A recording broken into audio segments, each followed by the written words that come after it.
Okay, my name is Howard Eber, and I am a recovered alcoholic.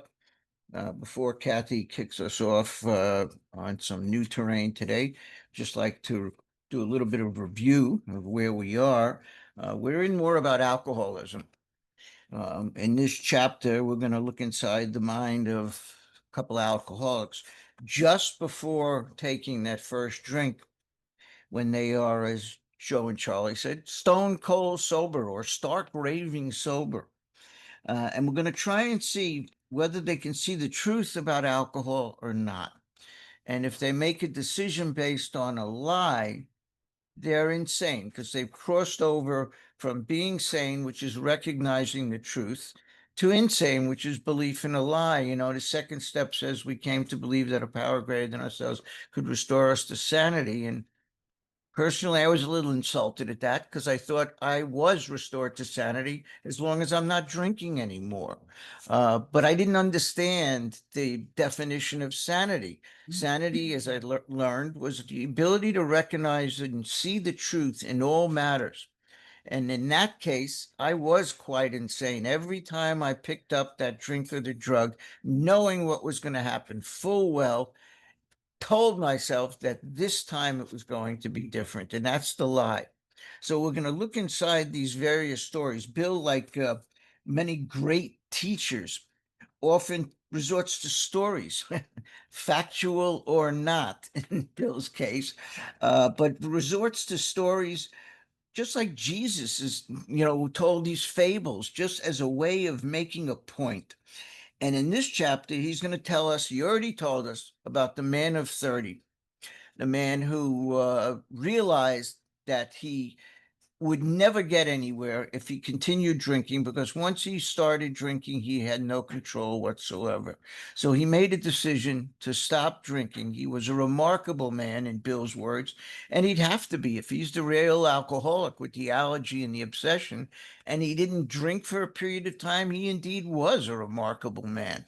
And he kept to that. For 25 years, he remained sober. And when he made his fortune and retired, he then out came the bottle and the slippers, and he started to drink. And within 4 or 5 years, he had drank himself to death. So the lie that he fell prey to was that after a period of time, he could drink like a normal man. He could drink like a normal person. A lot of us have been through that. After I've celebrated 10-year anniversaries 3 times in recovery. And when I picked up after that first time, after the first 10 years, I didn't realize that this was a progressive disease, whether I was drinking or not, that my disease was keeping up with me. So when I picked up, and when the man of 30 picked up, we both picked up as if we'd been using, in my case, 10 years, in his case, 25 years. Every one of those days, of the 25 years, he wasn't drinking. His body was responding as if it was. So when he picked up after 25 years, it's like he never left off. And he drank himself to death in a short period of time. Now, we're going to see in a couple of other instances today if we could tell when these particular individuals crossed over the line. But one thing to keep in mind here is, let's remember that the man of 30, it's important to keep in mind that the man of 30 made a conscious decision to return to drinking. He wasn't trying not to drink. He realized if he drank, he'd have a problem, but thought that after a while he could start over, start fresh in a sense. He made a conscious decision to return to drinking. And we're going to see in Bill's words here in a few minutes what sort of what sort of thinking dominates the alcoholic who repeats time after time the desperate experiment of the first drink. That's the guy who doesn't want to go back to drinking, yet he does. One person made a decision to go back to it. Another person tries not to. What happens in either case? So we're going to start today. I believe we're on, what page are we on, hon? 34, and we're on paragraph 2. 34, paragraph 2, which begins with for those who are unable to drink, and I'm going to step aside and leave it to you. Thank you for doing the recap. Good evening, good morning, wherever you guys are in the world. My name is Kathy, I'm an alcoholic. And like I was saying, we're on page 34, paragraph 2. So for those who are unable to drink moderately, the question is how to stop altogether. And just a quick reminder that moderate drinkers can leave it, can take it or leave it, right? They don't have the obsession, they don't have the allergy. And it says we are assuming, of course, that the reader desires to stop. And I like to ask myself or ask who I'm working with is, do I have a desire to stop? And like when I look at my experience when I came into the rooms, I just wanted the consequences to stop. But I really didn't have a desire to stop forever. Like the party is over. I just wanted the consequences to end. So I really did a lot of control drinking, you could say. Um, so what it's saying, we are assuming, of course, that the reader desires to stop. Whether such a person can quit upon a non-spiritual basis depends upon the extent to which he's already lost the power to choose whether he will drink or not. I really love this sentence, much like every other sentence in this book, but it's telling us whether basically I need to live on a spiritual basis or not depends on the extent to which I've already lost power, choice, and control over alcohol. And that's what it's telling me here. And um, I'll share this. I remember being at my old home group and listening to a speaker talk about this and saying how, and I used to have the same thoughts about how is it that I have to come in, I have to do inventory, I have to make amends, I have to sponsor others. Like these are not, you know, it talks about it in I can't remember back in it's not something like I'm jumping for joy to do. It's a humbling experience. And I had some people I knew in the rooms that they didn't have to do that. Like they didn't have to go to meetings, take commitments, sponsor other people, approach newcomers, do the step work in the book and continue to do it. And I just couldn't understand. And when I was at that meeting and I heard this paragraph read, it made sense to me because some people can quit upon a non-spiritual basis of living. Like maybe this is the hard drinker in the rooms. Like I don't want to like diagnose someone or tell them, but like it tells us here and now it makes me see that it doesn't matter what the next person is doing. It doesn't matter what my friend was doing. Like this is what I have to do because I've lost the power of choice in drinking. I don't have power, choice, or control. And so I have to live upon a spiritual basis because if not, I will drink. Um, Many of us felt that we had plenty of character. There was a tremendous urge to cease forever, yet we found it impossible. Um, Yeah, most of us come in here, and I love how it gives the example with Jim and Fred, the jaywalker, which is the made up one, and the man of 30. Like these people weren't what I thought an alcoholic was when I got here. I thought an alcoholic was someone that was homeless, jobless, and didn't have a family, basically. But these examples should be, these are normal, everyday people. Like the outward appearances don't look like they have a problem. And I just love that they give us this example. Um, and having this urge to cease forever. And it says, yet we find it impossible. This is the baffling feature of alcoholism as I know it. This utter inability to leave it alone, no matter how great the necessity or wish. Um, and that is very, very pertinent. An old sponsor told me, like, Kathy, that's in her words, that was the definition of alcoholism, this utter inability to leave it alone, no matter what the great necessity, how great the necessity or wish. Like we hear in the rooms, like nobody wants to lose their family, their kids, their job, these things, but it's going to happen because I don't have a choice when I have alcoholism. Untreated, I'm going to drink. So, and it's the second time they're telling us here that we've lost the power to choose whether we'll drink or not. The first was on page 24 in the italics paragraph. So very, very important paragraph, Howard. Yeah, as Kathy said, that last part of this paragraph is probably one of the best definitions of alcoholism that you'll ever come across, if you think about it.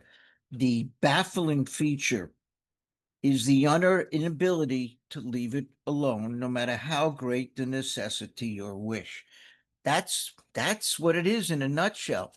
Um, we want to stop but cannot, and I think that's what that says. And someone recently pointed out to me that that's powerlessness was described in the Bible in Paul in Romans 6:7. And here's the line. He said, "We have become slaves. We are without choice." So if I'm without choice, I'm a slave. And as Kathy mentioned on page 24 and 25, we're told that we have lost the power of choice in drink. And that's not just when drinking. I thought that's what that meant. It's not. We've lost the power of choice when it comes to drink, period. We've lost the power to choose to stop once we start because of the allergy. And we've lost the power not to start because of the mental obsession. And one other thing about this paragraph, as Kathy read, there's a line that says whether such a person can quit on a non-spiritual basis. Up until this, and what's a non-spiritual basis, first of all? Don't drink and go to meetings is one.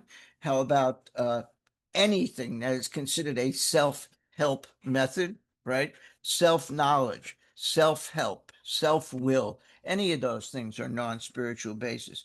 But up until this point, up until this page, Bill hasn't been using the phrase non-spiritual basis.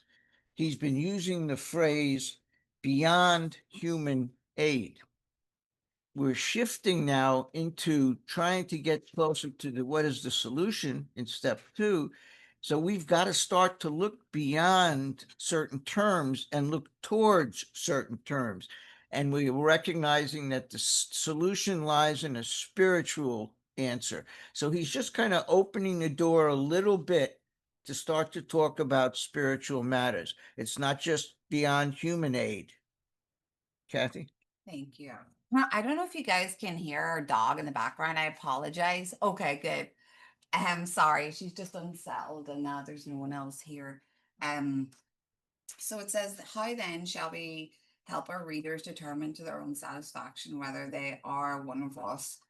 And again, this is a self-diagnosis illness. Yes, maybe a doctor would tell us, but it's really a self-diagnosed illness. And back in the day, they didn't have what we have today, so they relied on this book. Um, and one of us, what do they mean? It's the real alcoholic, the physical allergy, and the mental obsession. The experiment of quitting for a period of time will be helpful, but we think we can render an even greater service to to alcoholic sufferers, and perhaps to the medical fraternity. So we shall describe some of the mental states that precede a relapse into drinking, for obviously this is the crux of the problem. And we'd hear things in the rooms like, the relapse happens before you pick up a drink. And I think they mean this, like this is the core of the problem. What is going on before we pick up? Because as we know, and what we're going to find out, that um alcohol is but a symptom, right, Howard? Yeah, that's a very important statement. Obviously, we're talking about the mental state that precedes the relapse. What is that? That's the obsession. We're talking about the obsession as being the crux of the problem.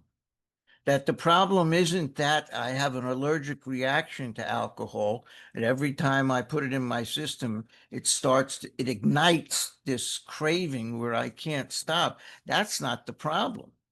I would never have that if I didn't give in to the obsession in the first place. And if you want to take it a step further, the real crux of the problem is the spiritual malady that makes us start to think about the relative ease and comfort that'll come at once from the sense of ease and comfort, because it's not real.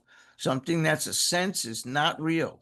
this false sense of ease and comfort that'll come from that first drink. That's really where the problem is in this spiritual malady, which is why we have a spiritual solution to this. So it's an interesting point, but at least here he's telling us right away, it's not the allergy. That's not the problem. That these guys are getting jammed up, not because they have an allergic reaction to alcohol, but because they have an insane reaction to alcohol. That's the crux. Crux means is something that's at the core of something. And I'm going to leave it to Kathy. Thanks, Sarah. Yeah, we're talking about the moment before we take that first drink, before we cross over into insanity. Um, and we believe in the lie and we act on it and we can't see the truth. That's what we're talking about. And you described it wonderfully. And it goes on to say, what sort of thinking dominates an alcoholic who repeats time after time the desperate experiment of their first drink? I mean, I never stopped to ask myself that when I was out, but I'm sure the people around me who loved me asked that question. Um, because it was absolutely, to someone not alcoholic, nuts. And this desperate experiment, what is a desperate experiment? It's to prove that I can drink like other people, you know.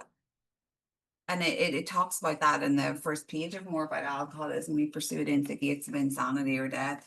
And the results of this experiment is that we can control our drinking. That's the results. Friends who've reasoned with us after a spree, which has brought him to the point of divorce or bankruptcy, are mystified when he walks directly into a saloon. Why does he? Of what is he thinking? And again, kind of what I was referenced to, like I've got experience with my mom saying that, like, what is wrong with you? You keep doing this. And like I had this pause where I didn't have an answer. And that was the truth. I didn't know why I kept doing it. Um, because I had, here we've talking about divorce or bankruptcy, like I was losing my home and different consequences. But the point being the same. And I wasn't thinking. I don't even think I was thinking some of the times. Some of the times I was thinking, like we see on page 23. But some of the times I wasn't even thinking. I would, there's been times where I would like finish work and like be in the bar and go, how did I end up here? Like what happened from, 55th Street to Astoria? Like what, like this time lapse, and here I am drink in hand, you know? And this is the core of the problem. Right? Do you want to comment? Yeah, that last word of what is he thinking? I looked up the word thinking in the dictionary, and it's defined as our ability to reason, which for us is broken. It's broken. So we're talking about thinking, and we have a broken thinking mechanism. Uh, I love the phrase, the desperate experiment of the first drink. Once again, the dictionary. An experiment is defined as a test, a trial, an action undertaken to prove something. An action undertaken to prove something. So what is the action I undertake to prove something? I take that first drink and it triggers the second and so on. And the end result is my failure to control my drinking once again. That's the end result of my experiment. So what do? I try it again and wind up with the same result again and again. And that's the desperate nature of it, that it always ends the same way. And I always tell myself it won't, because I have a broken thinking mechanism. But the point is, that's what the desperate experiment is talking about. Um, what else? Um, yeah, do you want me to introduce our next person? Or you want to start with it? You go ahead, start No, with Jim. go ahead. You can introduce them. Well, I don't know him. the person that Kathy's about to talk about, the second story, this gentleman named Jim. Just some background information. Jim was based on a gentleman by the name of Ralph Furlong, Furlong. For some years, I was putting up a picture at this point that I found out is not the right guy, so I don't use the picture anymore. But the point is, Ralph Furlong, the real Ralph Furlong, this is based on, and it's loosely based on it. There are certain elements of this story, and I don't want to get into it. Kathy will tell you about it, that are clearly not Ralph Furlong, but Bill exaggerated a bit. The point is, his story was in the first edition. It was called Another Prodigal Story. And prodigal is just defined as something that's exceedingly reckless, something that's wasteful. That's how reckless it is. Um, his story was removed from the book. It now exists in the book Experience, Strength, and Hope, which is the compilation of all of the stories that were ever in the book that were removed for whatever reason. They never disappeared. They just went from one book to the next. So if you want to read this guy's story, it's in Experience, Strength, and Help. Experience, Strength, and Hope. And again, that's who this guy is. He was Ralph Furlong. He was from Springfield, Massachusetts, and that's who it's loosely based on. Huh? Thank you. So our first example is a friend we shall call Jim. This man has a charming wife and family. He inherited a lucrative automobile agency. He had a commendable World War record. He is a good salesman. Everybody likes him. And if we just take a look so far of what we've read, it's all pretty good for Jim. Like he's on the outside to all appearances, he's normal and he's a good salesman. And he's inherited an automobile business and he's a good World War record. So what's the issue? He is an intelligent man, normal so far as we can see. To all appearances, he's normal, except for a nervous disposition. Uh, I know you all said there's a lot of a nervous lot of people in nervous it. people in this chapter. Yeah, like like anxiety, nervousness, and so on. He did no drinking until he was 35. In a few years, he became so violent when intoxicated that he had to be committed.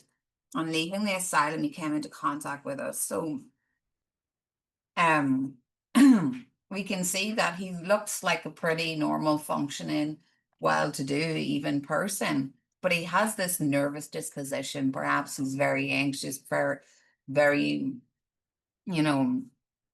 part of a person that just can't be at ease, nervousness. But he didn't start drinking until he was 35, but it only took a few years when for him to be committed. So there's, again, looks aren't everything. To all appearances, he's normal. And the fact that he's only started drinking when he's 35. Like it again, it's not about time, quantity, it's about our relationship um with alcohol. And the asylum is just the rehab.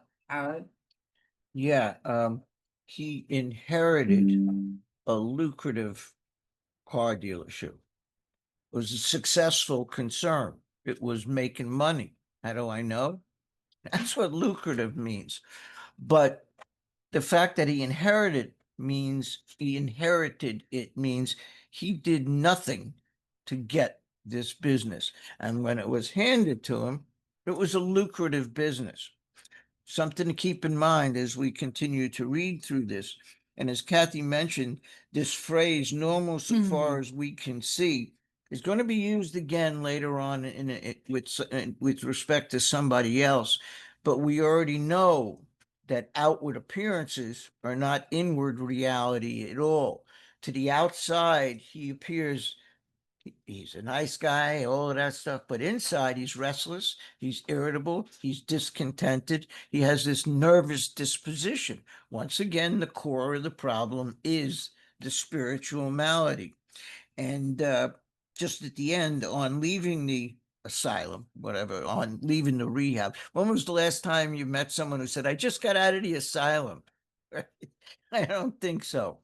But the important point here is the phrase, he came in contact with us. He started going to meetings. He started going to meetings and they approached him. One of the things I like to do is always point out how many references to approach there are in the book. This is a vague reference to approach in that he went to a meeting, and we're about to see what happened in the approach by the people who he met there. But the point is, unlike the man of 30, the man of 30 did not know anything about recovery, did not know about Alcoholics Anonymous. It was never mentioned, never brought up. This guy, immediately after his first hospitalization, came into contact with AA right away. What? We told him what we knew of alcoholism and the answer we had found. So they're 12-stepping him. And what we know of alcoholism is this physical allergy and the mental obsession. And this answer they're talking about is the spiritual solution, is this power greater than himself. He made a beginning. And he made a beginning. I assume it's step 3 because it says that in step 3, if properly took, that this is a good beginning. I'm probably butchering the thing, but It's but a beginning. That's what it right. says. You're So right. that's where that assumption comes from, that he took up to step 3. His family was reassembled and he began to work as a salesman for the business he had lost through drinking. And oh my gosh. Can you imagine? Can you imagine? Can you imagine going back to somebody that worked for you, that you had all power and control of this company, to working for them? Like, that is humbling.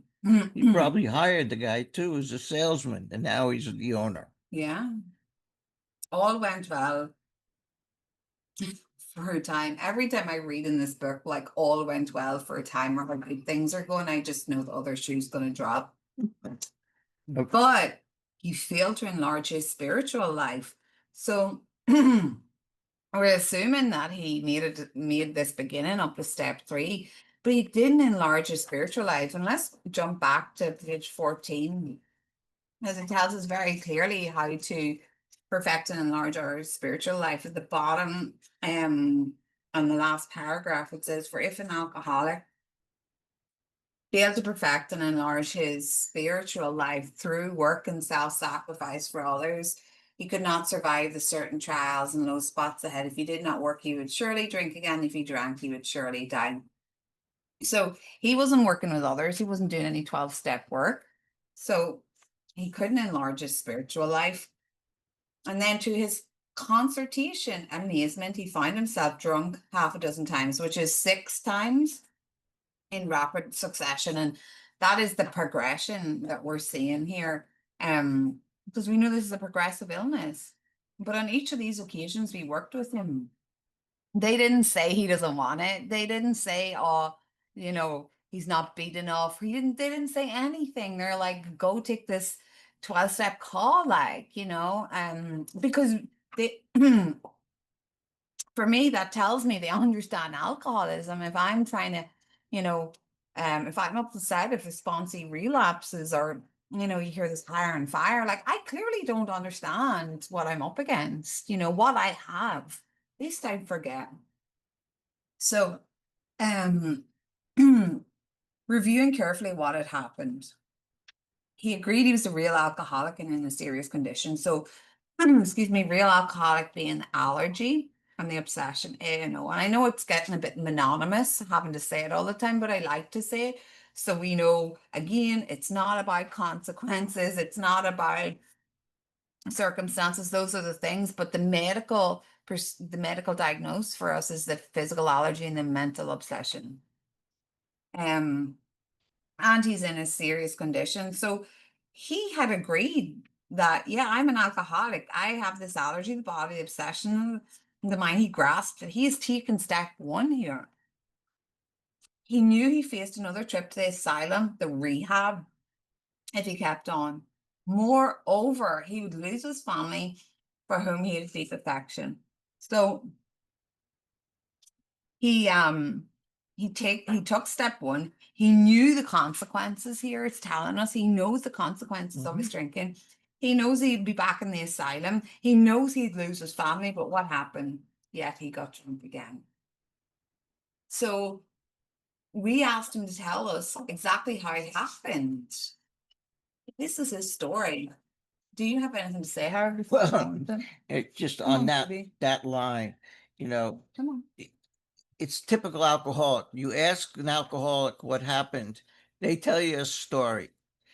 He didn't say what happened. He told them the story. We have to have a story. There's a backstory. There's an explanation. There's details. There's all kinds of important data. What color his tie was. All of this stuff. Have to set the scene. So tell the story. Alcoholics are great at telling stories.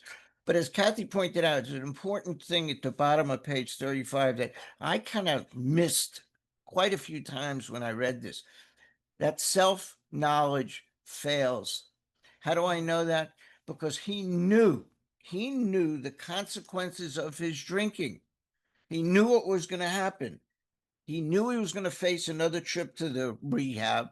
That's one thing that was going to happen. And second, that he'd lose his family. So self-knowledge was present, but it didn't stop him from taking that drink. Yet he drank again.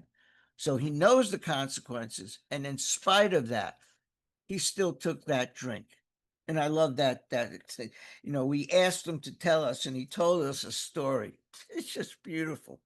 Okay. I mean, I think it's legit because when we read it, you'll see the steps, right? But I also know what you mean about a story. We always have a Yeah. story, like, Yeah. There's um, another thing, if I could interrupt for a second.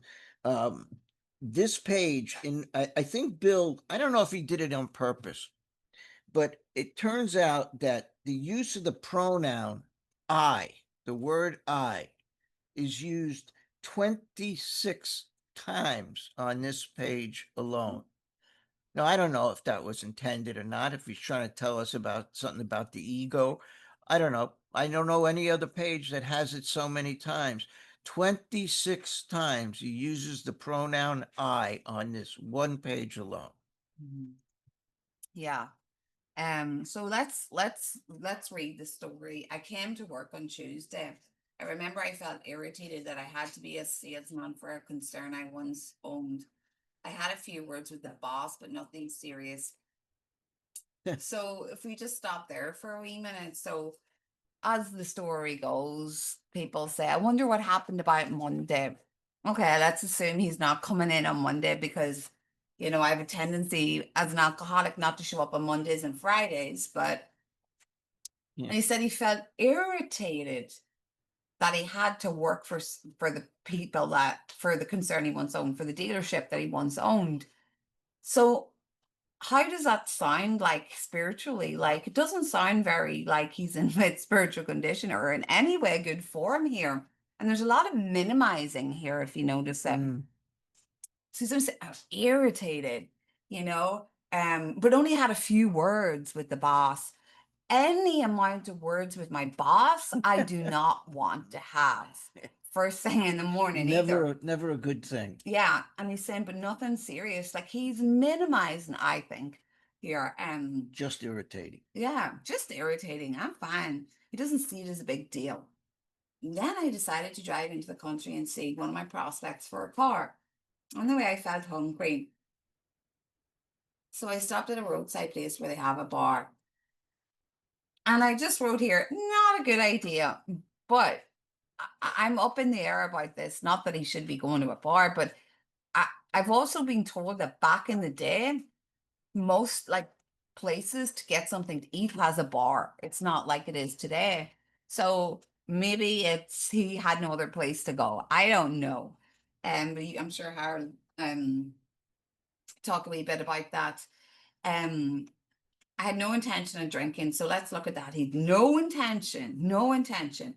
I just thought I'd get a sandwich. I also had the notion that I might find a customer for a car at this place, which was familiar for I'd been going to it for years. I'd eaten there many times during the month I was sober.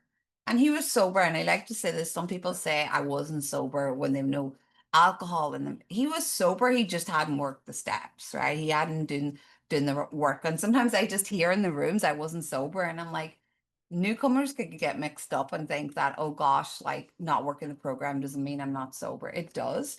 But obviously, I'm spiritually sick if I don't. So I don't know why I needed to say that. But Howard, do you have something to say? Well, yeah, if we go through this paragraph to see how he's starting to slide. To some people, the fact that he stopped at a place that had a bar, that was the beginning of the drunk. Well, I spent my life in the car business.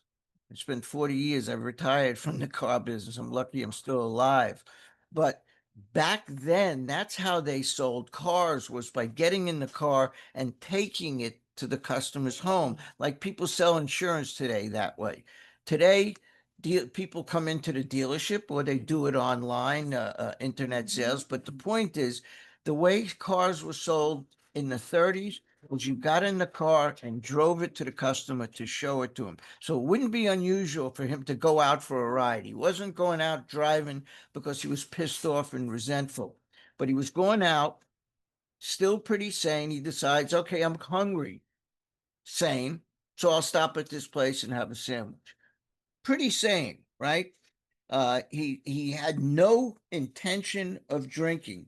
So far, he's completely sane. And as Kathy mentioned, or Will mentioned, he says, I'd eaten there many times during the months I was sober. You may want to change that word sober to abstinent, because he was abstinent, right? He failed to enrich his spiritual condition. So he wasn't sober. Um, and again, still no thought of drinking. Kath? So I just thought I would get a sandwich. I also had the notion that I might find a customer for a place at this for a car at this place, which was familiar for I've been going in for years. Sorry guys, I know I've read this, just realized it. I'd eaten there many times during the month. I was so I sat down at a table and ordered a sandwich and a glass of milk. And look at here we see still no thought Of drinking. so I ordered another sandwich and decided to have another glass of milk. And we see this word in Howard, please don't shout it. We see this word sudden. And yes, the suddenly Is the sound of the obsession. let's read it. It explains better than what I have to say. The thoughts crossed my mind. If I were to put an ounce of whiskey in my milk, it wouldn't hurt me in a full stomach. I ordered whiskey and poured it into the milk. Vaguely, since I was not any too smart, I felt reassured as I was drinking whiskey on a full stomach. Can you? The experiment went so well that I ordered another whiskey and I poured it into more milk. That didn't seem to bother me. So I tried another. And it's, it's in italics. But I remember reading this and really relating like suddenly, because that's what would happen when, I thought I changed my mind to drink. It was this sudden like change of thinking, which I thought I was making a decision to do, which was, oh, I'll just have a couple after work. When I set out that morning I swore off, you know what I mean? And it's the lie here is he went that if I were to put an ounce of whiskey in my milk, it couldn't hurt me in full stomach. So what, like my lies, I'm thinking in my drinking career were things like I'll go back to A tomorrow, or I'm not that bad, or I'll be fine, whatever, or I don't care anyway. all these lies that I tell myself. But he went from, if we look at it, he went from sanity, he had no intention of drinking, no thought of drinking, to Insanity in a matter of suddenly. and we see that he made the decision, which he put the thought into action.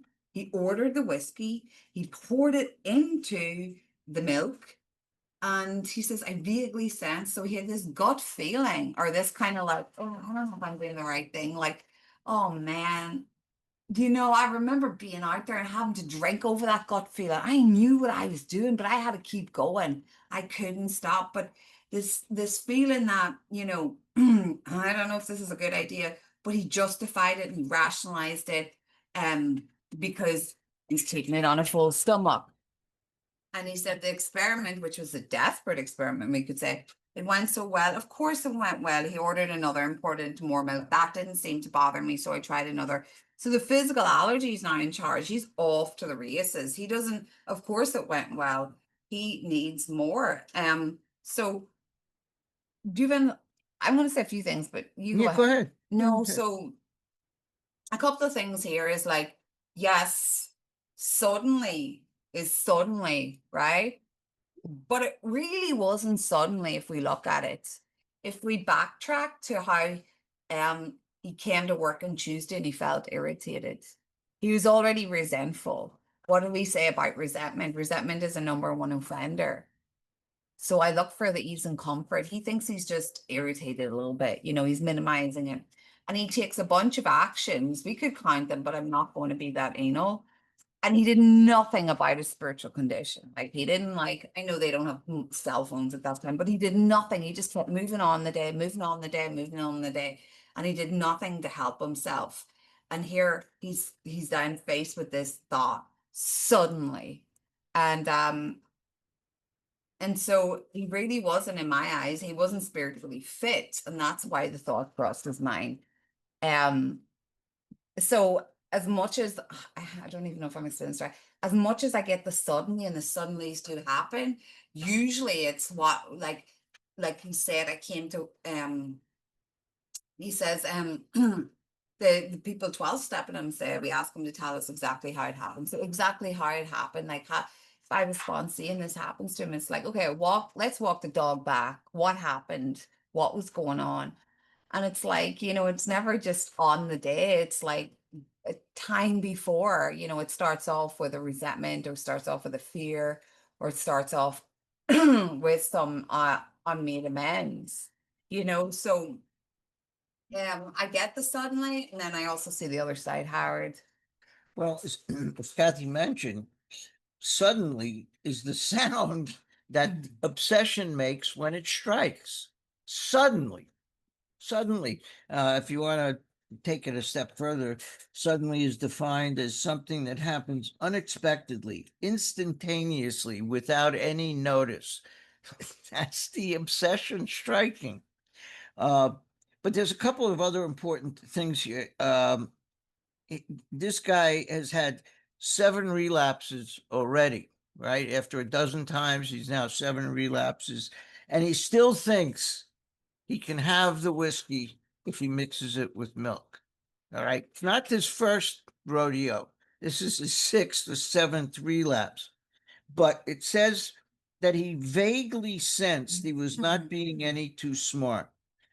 Vaguely sensed. What's another way of saying vaguely sense? A gut feeling. Remember that, because in a couple of about 20 pages, we're going to be told that deep down inside every man, woman, and child is this notion of God. You may call it a gut feeling, you may call it innate intelligence, but it's there. So remember that. He's already touching base with that power. But in any case, vaguely sense. You may want to hold this page for a minute and go back to page 24, where you'll see the line, if these thoughts occur, they are hazy and supplanted, right, by the old idea that this time it'll be okay. So he vaguely sensed it's if it occurs to him, it's hazy. And then it says he felt reassured. There's that inner voice again. The inner voice telling us the lie, the gut feeling that God within us is trying to tell us is a bad idea. I don't know if anyone could relate to that. I could. I may not have known what the right thing to do was, but my gut always told me what the wrong thing was. And that's what first hit him there. But that other voice, that inner voice is, come on, put the milk in it, which not only it doesn't make any sense, it's flat disgusting. Taking good whiskey and ruining it with milk. It's just disgusting. I know about these different drinks that have milk in it, the Eskimos or whatever they call it, I don't know, Russians. But the point is, milk and alcohol, it's just disgusting. Um, That's all. And, you know, the last line, he says, the experiment went so well. You may want to add a word there. The desperate experiment went so well, because we've already been introduced to the concept of a desperate experiment. What's the desperate experiment? Thinking it'll be different this time. We meet the same end. What do? We're good alcoholics. We try it again, thinking there's going to be a different result. No, it's this desperate experiment over and over again. Okay? You know, I think of this and like I'm a Jim. I get that sort of thinking. Like I know it's disgusting, but it makes sense when like I was like I was just like, okay, Bailey's is not alcohol. I put it in my coffee. Oh, I forgot it is. You know, like I was just pure, not even realizing like that it just makes sense to an alcoholic. You know what I mean? Yep. I know it's Yeah. gross, but I mean, Clearly, Jim has a milk problem. I doubt it. Right. No, he might need lactose free. That's right. Lactate will take care of him. Okay. But the man's got a milk. Let's face it. Right. Okay. Not a milk problem. Let's start one more journey to the asylum for the rehab for Jim. Here was the threat of committing a loss of family and position, to say nothing of that intense mental and physical suffering, which drinking always caused him. And here, you know, we know what that's like, that incomprehensible, more demoralization, mental and physical suffering, which always came after we went on the run, or we went on the drink, or we went like when we drank, basically, is what I'm trying to say. Like only an alcoholic can understand that. I mean, that just incomprehensible demoralization. He had much knowledge about himself as an alcoholic. He had all the reasons for not drinking, were easily pushed aside in favor of a foolish idea that he could take whiskey if only he mixed it with milk. And again, this is in italics. And he has knowledge about himself. Sure, he knows, he agrees that he's an alcoholic. But all reasons, like Harden's talking about reasons, for not drinking were easily pushed aside in favor of the foolish idea that he could take whiskey if only mixed it with milk. So the obsession came on him. This, idea that was the lie. That was, every other, truth was pushed aside. Why not to take a drink? Like, and reason doesn't come into the question when we have obsession. We can't reason with obsession. And so, just looking at this, like the foolish idea is the insanity, the lie that he could drink milk with whiskey in it. And then he took the action, he ordered it, he drank it, and he was on a bit of a spree. And as we see, it's a progressive illness, it gets worse. Howard, do you have anything to say? Yeah, again, he knows what's going to happen, the threat of commitment, the loss of his family.